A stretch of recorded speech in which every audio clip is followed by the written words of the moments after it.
Get ready to amplify your light and shine bright because it's about to get real. Join Spencer Jones, the Prince of Positivity, and get energized with this episode of the Jonesin 4 Show. Let's go!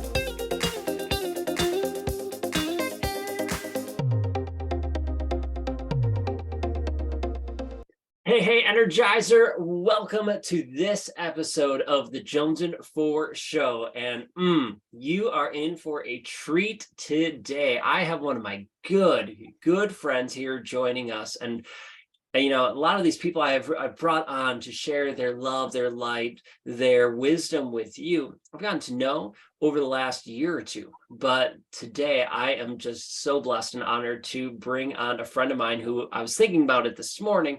I think we've known each other for over 10 years now, which is just amazing. And I got to see all the lives he has impacted. Now, that's not true. I've only seen a handful of lives he's impacted because he has helped tens of thousands of people. And I'm blessed that he has helped and guided me in my life. We got to know each other, I said, about 10 years ago through our passions, our hobbies. One of our loves, kayak fishing. I was able to travel out and go fish with him, hang out with him, not just once, but 2 times out in Nebraska where he lives.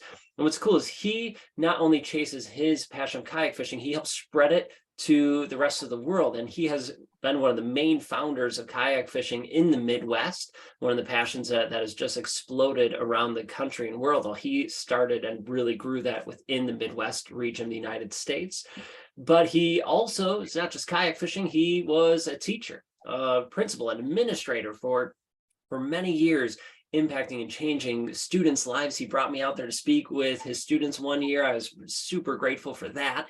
And now after he's retired, he's going out and speaking and working with schools and with companies and sharing his mission, his light. So without further ado, I am just so honored to bring on my good friend, Marty Hughes. Welcome, Marty, to the Jonesin 4 Show. Wow, Spencer, I don't know how to react to that one. Thank you. But it's been a fun journey, I'll tell you that. It has been. It's been so amazing to see you continue your journey and your growth over these last 10 years, from getting to know you through kayak fishing and being a teacher to principal and then administrator and now retirement. Now I've gotten to know you, and I know your story a little bit from being a basketball coach and sport athlete yourself. And heck, you're one of the main people who got me into fitness, believe it or not. So folks, the fitness got me, if you don't know my story, fitness got me into my personal growth development, which brought me to what I'm doing today. And Marty was one of the key players. So Marty, if it wasn't for you, I'm not sure I would be here doing this today. So thank you for that. And we're gonna have a lot of other fun epiphanies here and shares, but I know your story. A lot of our energizers listening don't. Why don't you share a little bit of your history, your life that brought you from where you were to where you are today? Wow, there's a lot that's happened, and yeah, you know what? I look at your story too, and I go, you come a long way from where you started, and not that that was bad. You had a good thing going. You were an incredible teacher, a music teacher as well, and I loved what you did with your kids from a distance. And I always tried to see what other people do and maybe try it where I'm at, but I guess, I've been in a lot of places, and what helped me, I guess, with people and to me, it all comes down to relationship, and I call it the big R. And all through my teaching career, which spanned 40 years, by the way, whether it was teaching or administration, to me, to build the culture that you want in your school or your business or wherever you're at, your group, it starts with relationship, and it starts with helping others and making them feel important. When I went into a school, the first person I talked to would be the custodian, the cooks, and the secretaries. This morning I was in the school. The first person I talked to was a secretary, letting her know that, hey, it's special you're here and all this. And the other thing is, because, if you are going to work there, you better be on their good side, because they kind of make things happen. And the other thing, though, is they're just great people, and they're there because they love kids. And so that starts with that part of that culture, and then you work with your teachers and so forth, and the kids. But even in business, I mean, it's the same thing. I tried to treat everybody in the same level, Mm. and still do to this day. Even as an administrator, it was fun to walk through my school, and if someone that was visiting, they go, "What do you do here?" I just hang out. They didn't even know I was a principal. That's how I wanted it to be. I wanted it to be like I'm just another guy in the school helping out and helping these kids learn. So, but as far as the journey goes, I attended 14 different schools before I graduated from high school. Wow. Um, four different, four different high schools, one twice. Went from, and of course, reason is I only got kicked out of 12 of them. Okay.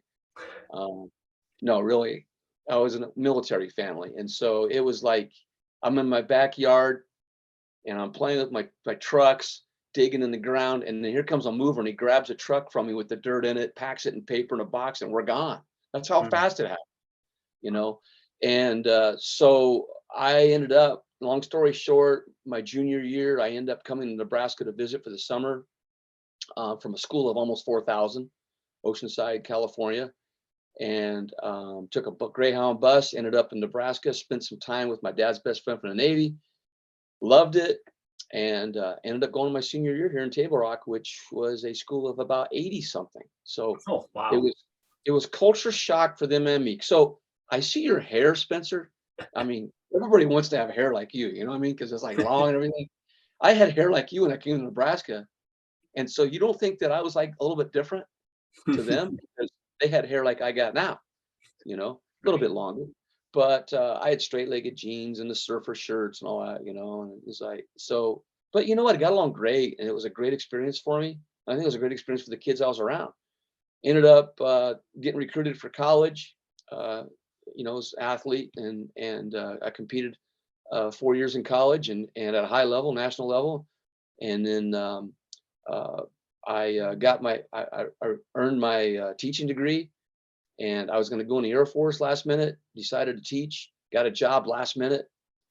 Was a head football, basketball, and track coach at the age of 22, Wow. and I was in a small school out in central west Nebraska.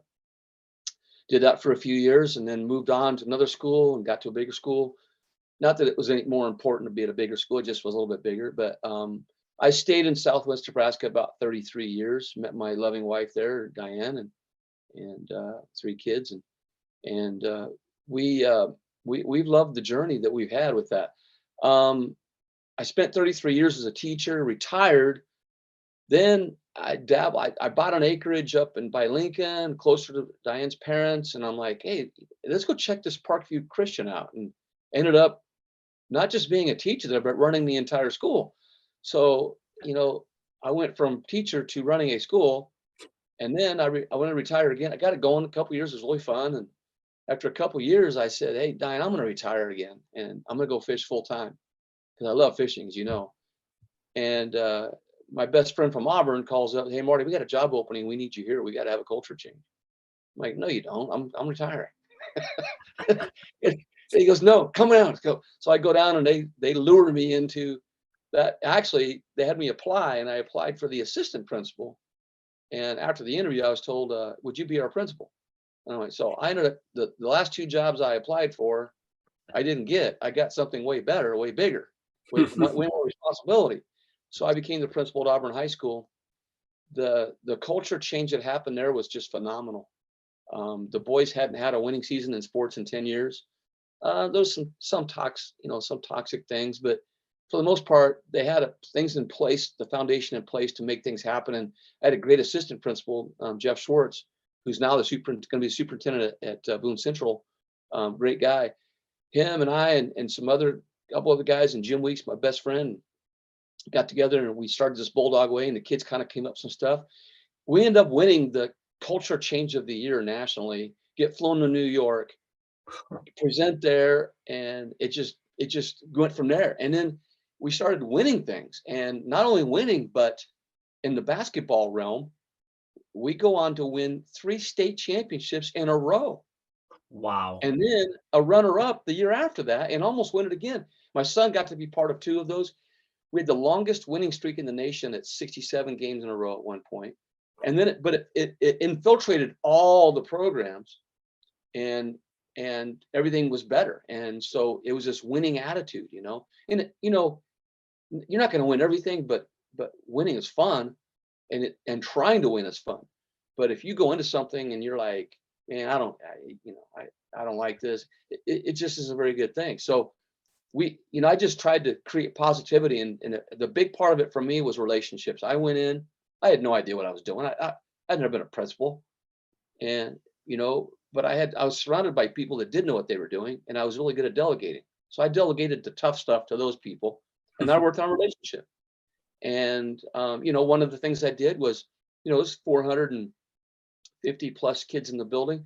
I made sure every single kid got a birthday card handwritten from me, with a little ice cream coupon. That's just one little thing, but those kinds of things make a difference, And the other thing was, my goal was to get in every room every day, somewhere in the school. I kept track where I went, but at least visit and have what I call, and this is important, I think, for anybody, have those little 2-minute conversations. Hey, how's it going today, Don? Man, that coffee looks good. You got some more? And or you just bring coffee to them, or you bring them a treat, or you leave a little note on their desk as you're watching them teach. You leave a little note, and they go back and they see that, or you stop by and after school say, hey, how's your day? And greet people when they come in, in the morning, and then when they leave, things like that. So the relationship thing is huge. And what helped me, I think, naturally was when I was youngster, all those changes that I had, school to school, I had to make friends quick. I was really little, I was 83 pounds as a freshman. Wow. And didn't really sprout till my junior year. I must have drank some Miracle Grow in the garage, and I grew up to be 6'2", and that helped a lot, and it helped my sports too, by the way. I could run fast when I was little, but the thing was, I had to build relationships to protect myself. Right. And no matter how big you are or small, those relationships are going to help you with that. And I'm a big believer, Spencer, in surrounding surrounding myself with people that are positive. Nobody likes to be hanging around with a Debbie Downer all day. And so I always told kids, you're going to turn out like the 5 people you hang around with most. And so who you hang around with? And so even with me, I try to hang around with people that are positive. And I read your stuff all the time, and you may not realize it, but it impacts me. And I may not comment on it, maybe on the run, but it gives me a little bit of a spark, to say, you know what, I need to get my mindset right for this today. So there you go. Is that kind of, that's 63 years in 4 or 5 minutes. So that was beautiful and amazing, and to hear how you perceived it and some of the big traits that have allowed you to have that success, to have that impact is incredible. And I'm honored to be part of that, not only on the receiving end, but on the giving end. So thank you for that. I appreciate your love and support and all of it. The couple things, and one thing I will say, he didn't mention it, and maybe we'll get into this later or not. Right? He's many things, a kayak fisherman, but he also owns a business with kayak fishing and supports that. So not only is he running his own business there, he's teaching and doing all these other things. And it all boils down to relationships and timing and all those things, which I'm sure we'll chat about. But let's focus on relationships and keeping it positive and that culture change, because that's huge. There's so many people who are in work environments or their friend group that are negative. They're the Debbie Downers, they're negative, and they're sucked into it, where they're gossiping, they're judging other people, they're sucked into it. But when they realize, like, oh, it doesn't have to be like this, there's more, there's better out there than these negative Nancys around me, how can they change it? Like, how did you change that school environment from, okay, they had maybe the foundations, but how did you spark that growth? And how can someone spark that change in them from going from that negative environment to a positive one and changing their mindset around? Great question, Spencer. And I hope I have a good answer for you. My dog is down here doing something that, she was making a bed. She follows me everywhere. So, I love it. But great question, Spencer. So, here's the deal. Whether you're a person that's in a business, a school, or wherever, it starts with you. You can't control what anybody else says or does. You can't control it. So quit trying to do that. I couldn't control the gossipers and the negative Nancy's, all that. But you know what I can control? I can control me. So what I did, and this is what I did at Auburn, is I made it about the teachers first.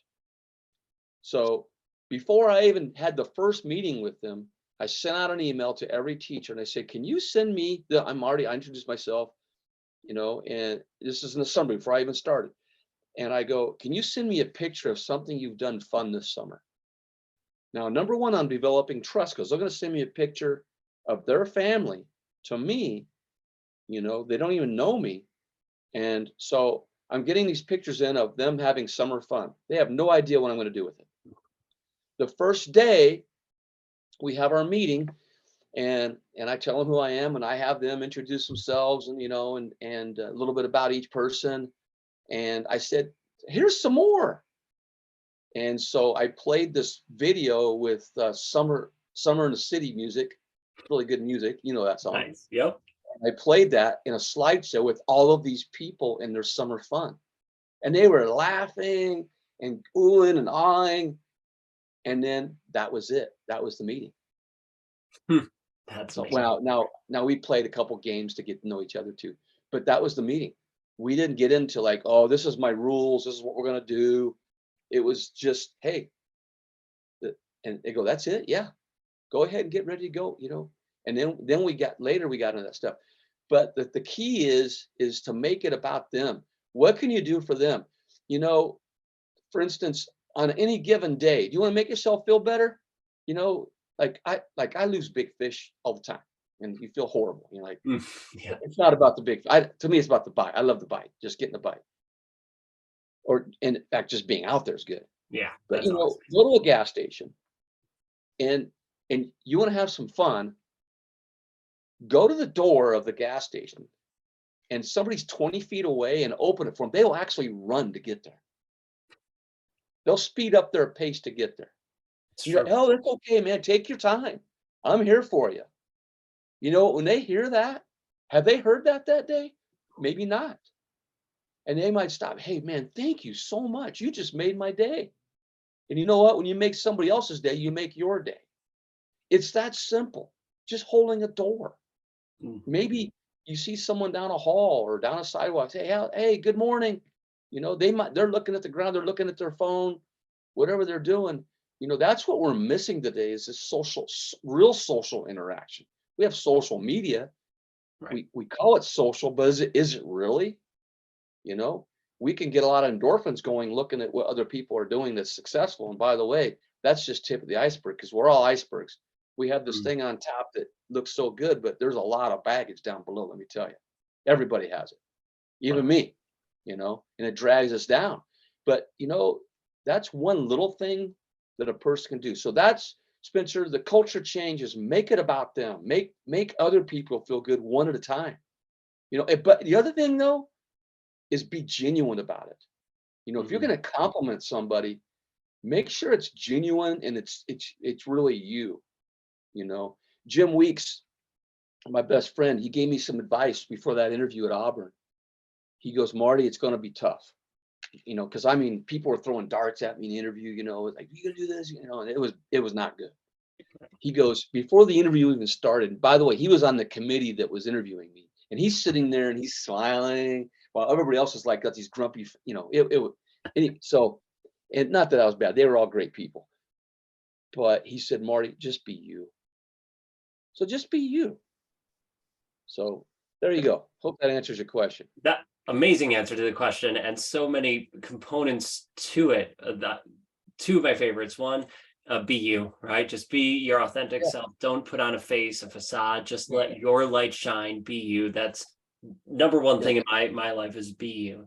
The second thing that I loved all of it. But the second thing that I want to point out is to do that simple act of kindness intentionally and genuinely to someone else, right? It doesn't have to, you're building that relationship. It could be with a total stranger. And now you might call us Midwest nice doing those things here on the Midwest, but I Yeah. guarantee it, and I've done it literally all around the world, you can do it anytime, anywhere, and people will speed up, people will say thank you. And you know what, even if they don't respond, that's Mhm. okay. You still know you did something nice for someone else, and it makes you feel good, feel better, and it Mhm. could brighten their day. Who knows what kind of day they have had, the struggles, the stress, the darkness they're suffering and going through at that moment. You could be the brightest and best part of the day is that day that you held the door for them. The day you said, good morning, or "Yeah, how's that cup of coffee," or anything. Heck, sometimes it's as simple as a smile. Just by smiling Yeah. at someone, Yeah. that Yeah. can turn their day around. And we a lot of times we think, oh well, we need to create this big change, and we have to do something grandiose, something huge. And a lot of the time that can help, that's nice, but it comes down and it boils down to those small things, those little things that you do. How are you doing? Let's make eye contact. How are you? Give a handshake or a hug or a smile, and just let them know that they feel seen, heard, felt. Mhm. Changes the relationship between you and them, and then that bubbles out elsewhere, like you did in the school. You got to Mhm. know the teachers, and you started from there, Mhm. and then from there it went on to the students, and then Yeah. the other staff members. And no one's at a higher or lower level, no one's at a different level. The custodian's the same as the superintendent, same as the Mhm. parents or people on the board or students. They're all on the same playing field. We're all human beings. Let's Mhm. all be nice and kind to each other and do it intentionally. I think that's huge. And one thing too that I live by every day, and you may have seen this when you saw you at our school, but um, this is one thing I left at the teachers all the time, and this is how I taught. Was I had a little card, a little 3 by that's big. Those was the 5 by 7 ones, and it was on my wall where I taught, and it said, "Who needs me today, and would I have wanted to be taught by me today?" And so I Mm. had a few teachers that took that to heart, and they had it on their desk. But you have to go in with who anything we do in life. Who needs me today? That gives you purpose right there. And then the other thing is, would I have wanted to be taught by me today? You know, and so when you look at it that way, I think it gives you a little bit of mindset that gets you ready for what you're going to do. And not You know, just being a teacher, right? I mean, yeah, it could be as a yeah, teacher, but am I the friend I would have wanted today? Am I the worker, the spouse, whoever that yeah. person that day, right? You could change that to whatever role you are in at that moment. Now I wasn't perfect at that, believe me. There were days that I was like, man, I don't think I want to be taught by me today. you know, but it keeps you in check. And have I made mistakes? Yeah, we all make mistakes. That's how we learn. And a lot of people are afraid of failure. It's okay. I failed so many times. I mean, it's unbelievable. And but yet you get back up and you keep going. And you're going to get discouraged. And that's why hopefully you have people that you're surrounded by like that I can call and go, "Hey man, I'm having a tough day. I just need to like vent a little bit. Are you with me a little bit?" And I'm not going to complain. I just need to get some stuff off my chest. And you got to have friends like that, and you do the same for them. And so that's kind of how I live, I guess. But It's a great way to live, and it's a beautiful relationship, and I'm honored to have that with you. And I hope everyone has that relationship with other people in their life, whether it's just one person, but hopefully two, three, four, five people, right? Those people you surround yourself with, and be Mhm. really intentional about who those are. Some of those people could be your childhood friends, could be family members. Other times they might not be, and they might need to be different than the people you are surrounded with now. And so you have to make those tough decisions, Yeah, and start to surround yourself with those amazing people. Again, all starts with that relationship. So I'd love to pivot the conversation just slightly a little bit about being a go-getter and having that energy to do all these different things, from being a national athlete, when you're in high school and college, to starting your own businesses with kayak fishing, to being and excelling as a teacher and administrator, to now being an entrepreneur full time with speaking and working with companies and schools. How do we find that drive within ourselves to be excellent? Because it's so easy to just sit and binge watch Netflix or to just hang out on social media. How do you find that drive to keep going and pursuing excellence at every step? Because I mean, man, yeah, I look at you and I go, oh man, I got to step up my game. And not that it's a competition, but it's motivation to go, oh man, Marty's crushing it. Like, all right, I'm going to put in some extra time, or I'm going to focus more, or it helps motivate me. So how can people have that excellence within themselves? First, Spencer, I think a lot of it has to do with balance, Mm, you know, and compartmentalizing things. I had a coach in college that I didn't even know he was a grandpa until he passed away, and they showed pictures of him with his grandkids, you know, and how all the things he did on the side we never even knew about as athletes. And I'm like, how did he do that? right. When did he do that? Because all I remember is he was at the college all the time, you know? And so I took, you know, for me, and I feel like I've lived my life that way, is the balance of, like, when I'm teaching, man, I'm teaching. When I'm fishing, I'm fishing. When I'm with my family, I'm with my family. Now there's some crossover, yeah, but you know, there's a time when you've got to let stuff, like, you got to, I guess, de-escalate, or wait, what's the other word for it? I can't think of it right now. Where you just kind of relax, and then, you know, so you can be able to go at that speed. Because I mean, there's sometimes I've been at warp speed. I mean, I'm going through some PTSD now with, you know, with school, because my head was on a swivel all day long. It was like bullets are flying everywhere, you know, not at me, but just they're just Right. flying.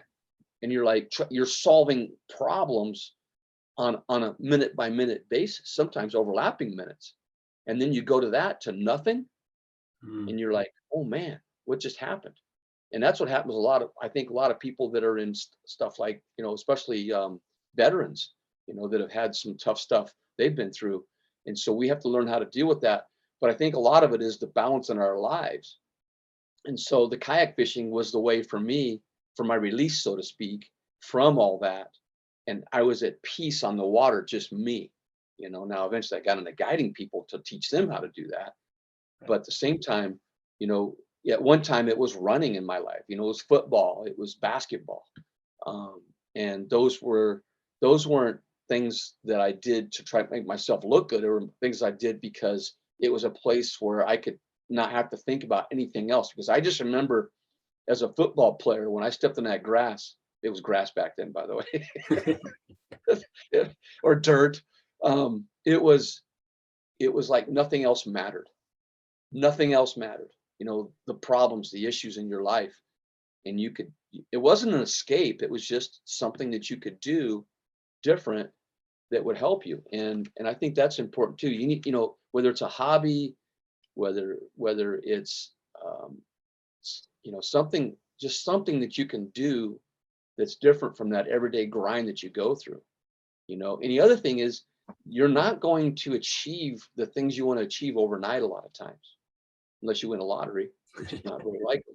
Right. But it's all a process. And I have a hashtag on Facebook called hashtag daily repeated efforts. And if you type that in on Facebook, there are some great stories there on that, on my life and other people's lives that I put in there. But it's just those daily repeated efforts, you know, that come fruition after a while. And one of those, one of my goals is it's called an outrageous goal. My sons and I sat down one time.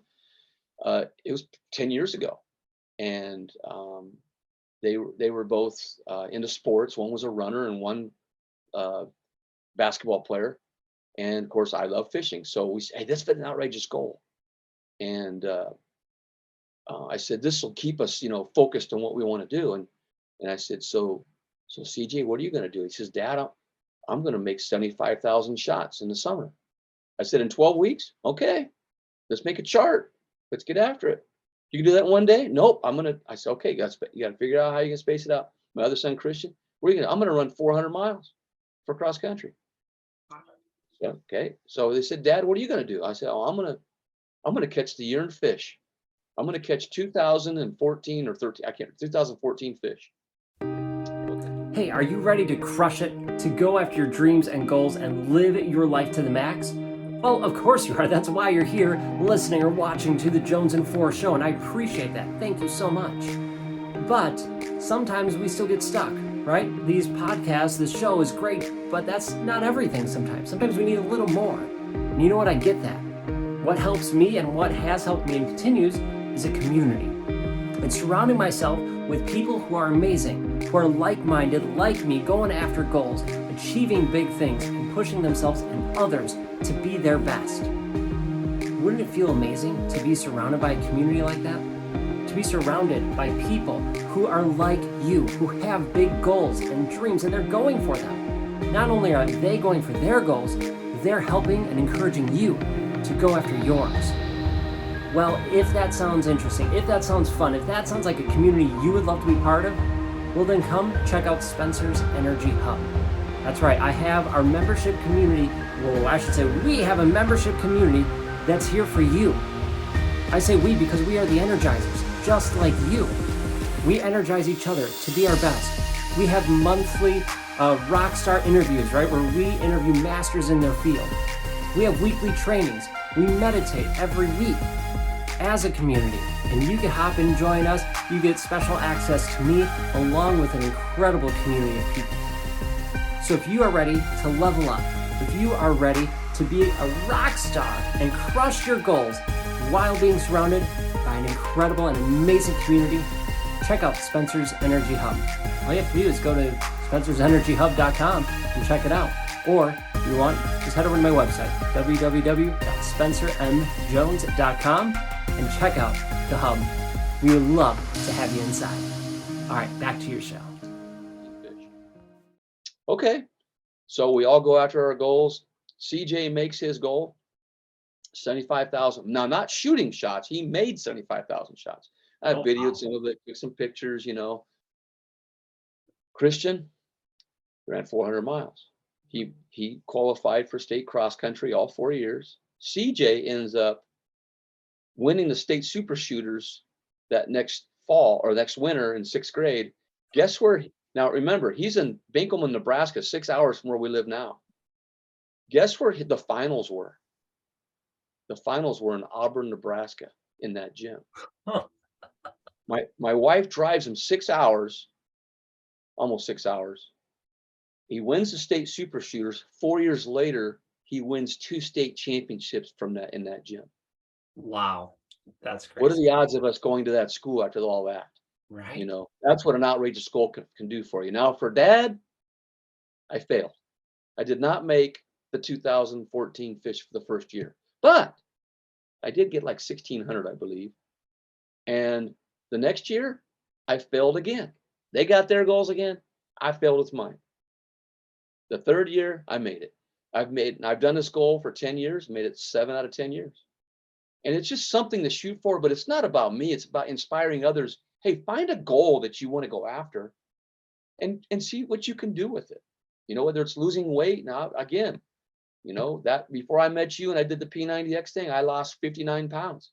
I had turned into a whatever, a bloated frog, because of all my knee surgeries that I had, 10 knee surgeries. And I got made fun of. This is a great story, Spencer. I got made fun of because, oh, you're not going to do that workout thing. And I just opened up the package and started going.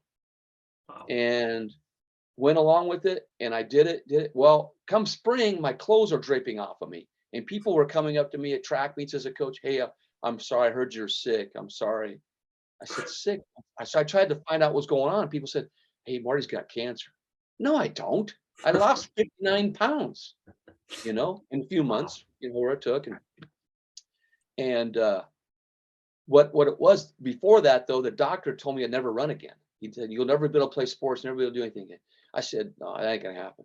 So when I lost that weight, I decided to run a little bit, and I ended up running a 17-minute 5K at age 51.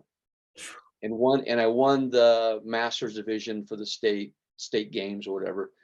And so it set an example for others that you can do it. My wife lost 75 pounds, went from a size 16 to a size 2 junior miss. Wow. And then I got flown to California and hung out with Tony Horton for a couple days.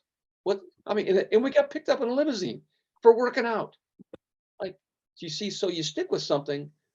And now I don't know if I had my goal was just that I could run again, but I ended up losing all that weight, and I don't want to go back to that again ever. And then of course, I've stayed with those workout programs now for about, it's been almost 14 years now, almost 15, and stayed with I'm doing the 645 now. Oh, Great dynamic mobility stuff. The other thing is, can I talk about this, Spencer? The routine. yeah. You know, Oh, go, you the gotta, floor is yours. Go for it. so let me ask you guys how you start your day, you know, and how you start your day is kind of like how your day's going to go. Like when I was in sports and I started the game, if the game didn't go well, like the other night, the Jaguars and the Chargers, my Chargers is my team. And I'm like, oh man, we're going to do it. 4 interceptions in the first half. And the Jaguars are going, what the heck just happened? Hmm. Well, they rebound and they win the game. And I'm like, your day can start like that. Your day can also start out really good, but it's what you do at the foundation of it that makes a difference. And to me, the first thing I'm going to do is, it's like George Washington. Uh, Now, some say he didn't, but I believe he did. Was on his knees every day and he looked above first.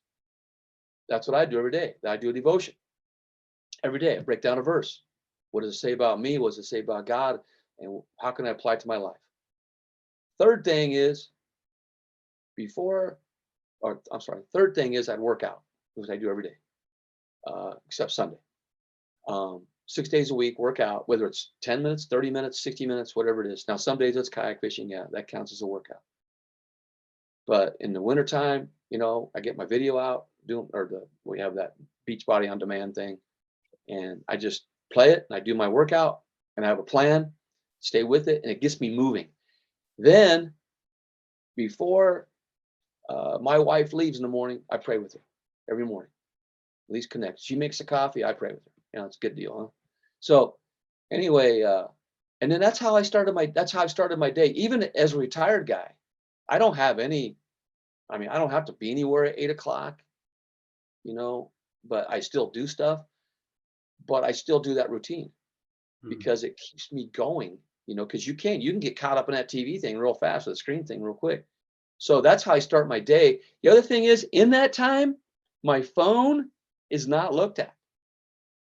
From the time I get up until I get done with all that morning routine, I am not going to look at my phone unless, somebody's banging on my door, there's an emergency, but I turn it off.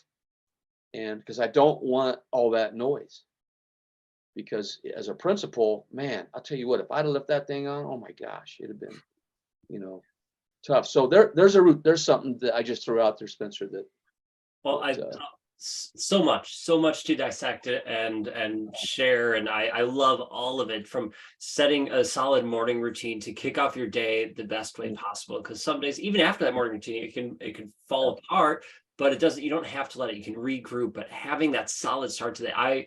I have the same thing. I have a morning routine that serves me, that fills me, which is amazing. And I invite everyone to find a morning routine that works for them. You try some. You can message Marty, you can message me. There's books on it, that you can find a morning routine that works for you. And great, you might need to tweak and adjust. I found mine by trying other people's and then working and tweaking and adjusting. But that allowed me to make sure I started the day off on the right foot. And with that, a lot of the times, like for me, I lost 40 pounds working out and doing the Beachbody programs and eating healthy and going after my goals. But I also set big goals, right? Those outrageous goals that I set for myself, like you set and your kids have set, and go, okay, well, here's my goal. Let's break it down into a plan. So I can't do it overnight. Let's break this down into a plan. What do I need to do every day or every couple of days to make that goal a reality? And sometimes, not all the time, but sometimes that can fall into your morning routine. Okay, I want to lose weight. Okay, I want to work out. To do that, I'm going to eat healthy and then work out. Well, I like to put my workouts in my morning routine, right? You can find ways to build that all into your routine. And I love the fact that, your sons reached their goals, but you missed yours for the first 2 years. But Mhm. it doesn't mean you didn't try. You weren't not Right, going for it. You still right. kept, and you didn't let it stop you. The thing is with those goals, they're a reason to push you, to help you keep going. And if you don't Mhm, reach it, okay, you don't reach it. How can you learn and grow from it? You've learned and grew from, okay, I didn't reach it. What can mhm, I do differently this next year or this next time I'm going after the goal to help me do it? Like I tried running mhm, a 20-minute 5K. That was one of my goals I set for myself one year. I'm like, I want to run a mhm. 20-minute 5K. I'm like, I know Marty, he did it like 17 something. Like I want to try a sub 20. Yeah, And man, I trained and trained all summer long. And I ran one 5K, 20 minutes, 29 seconds. I'm like, okay, all right, let's keep training. I'm not going yeah, to stop just because I didn't reach it. I'm not yeah, going to stop. And then a couple months later, like 2 months later, I had another 5K I ran. And guess what? yeah. Again, 2029. I still didn't Oh reach my the goal. gosh. But all Wow. this, I know it's crazy at the exact same time. I'm like, I don't know how this is possible. And then I go, okay, you know what? But what did I learn and take away from this? Right now, I've never run a sub 25K. Mhm, And I'm okay with that. But I've learned so much in that process about myself, about training, about life that, I'm okay with that. And I can take those lessons away with me as we go mhm, forward. And mhm, to have that excellence to push yourself to go, how can I serve people, how can I share my light, and uh mhm, how's this serving my purpose right out in the world, so mhm, that I can, if it's in alignment with your purpose, everything else seems to fall in line and resonate deeply within you and helps you shine your true light out so that you can impact even more people's lives. And you do that so well, Marty. And I know I missed things with that recap, but oh my gosh, you are just dropping nuggets of gold for all of us. And I'm just so incredibly grateful for you. That I This time flew by. I don't know how we've flown by here. We could sit and chat for another hour or two, but I do want to be respectful of your time. Oh, And can I just share one more thing? oh, go for it. I'm all for it. I'm I got now there's a now and the other thing is if anybody ever needs to reach out or what, we'll get that here later, but I'll share my screen here real quick. It take a second. Sure. Let me just get you all the things here so we can get you doing that.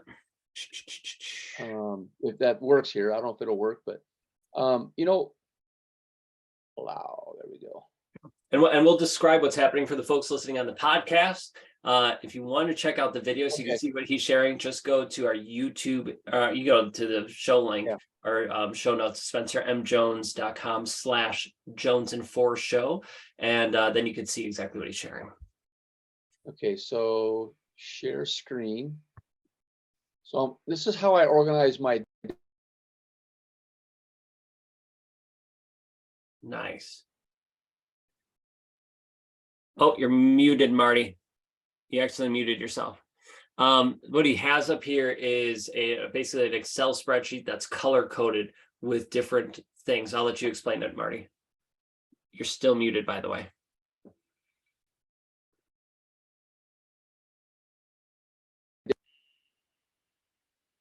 second.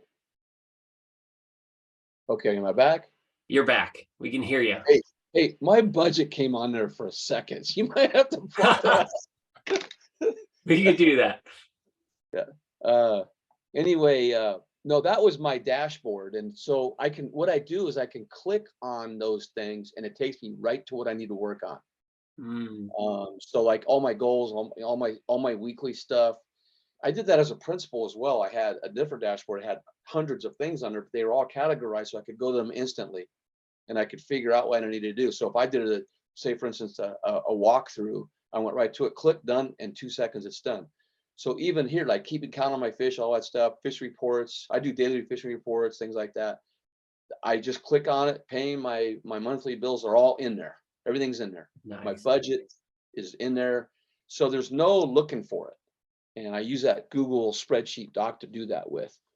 So So basically, it's that's like you have a Google Doc with all the things you need to do hyperlinked to wherever it mhm, needs to go. So you don't have yeah, to search for it. Look, you just go yeah, there, and then it's like yeah, click, boom, takes you to wherever you need to go. Oh, I need to do this. Boom, you're there. yeah, That's yeah. amazing. I love that idea.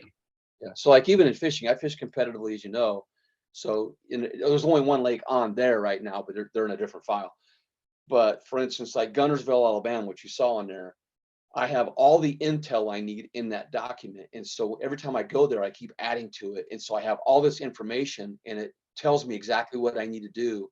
Now, when I get there, it's going to be different, obviously, but it gives me a foundation to go by, for that information. And the other thing is I keep notes on things like, writing things and writing articles. I have articles that I write out there as well. Wired to Fish is who I mainly work for right now. But, when I write these articles, I just take notes from different places and I just put it together.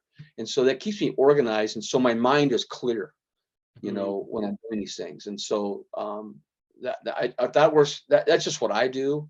But I know some people have like filing systems, which I did for a long time, but this online thing works great for me when I do that. So I hope that you guys see that. I saw that I couldn't control the mute button when I was on there. So, but No worries. anyway, hope this helps somebody. I mean, helps one person. That's how I look at it. That's great.